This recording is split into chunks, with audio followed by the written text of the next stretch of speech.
Arangkada na simula sa linggo ang pagpapatupad ng gun ban at mga checkpoint sa pagsisimula ng unang araw ng election period. Pagtitiyak naman ng COMELEC at PNP, hindi daw dapat katakutan ng publiko ang mga ilalatag na checkpoint sa bansa. Nakatutok si Sandra Aguinaldo.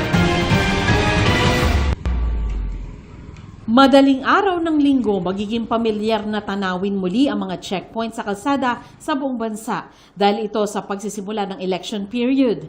Dito magkakaroon ng kapangyarihan ng COMELEC na magpatupad ng gun ban at checkpoint kaugnay sa national and local elections sa Mayo.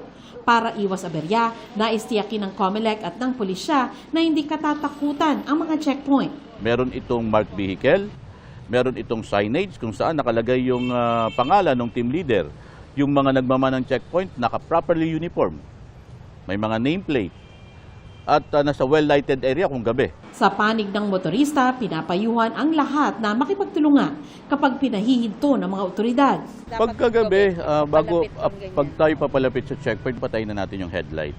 Then buksan natin yung cabin light. Makipag-cooperate naman tayo. Wala namang magiging problema dito.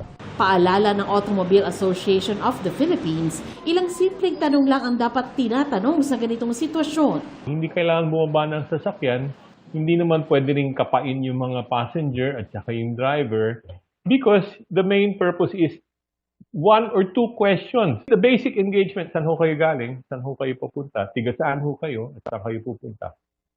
If you cannot answer the basic question, you will escalate the conversation to say, mukhang mayroon kayong tinatago. Pwedeng silipin ng mga otoridad ang inyong sasakyan pero limitado ito sa kung ano lang ang kita ng kanilang mata o yung tinatawag na plain view doctrine.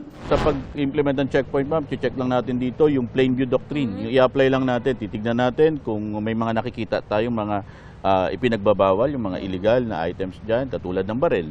Kung wala naman, hindi natin i-require na buksan nila yung compartment, buksan nila yung trunks para mahanap natin ito.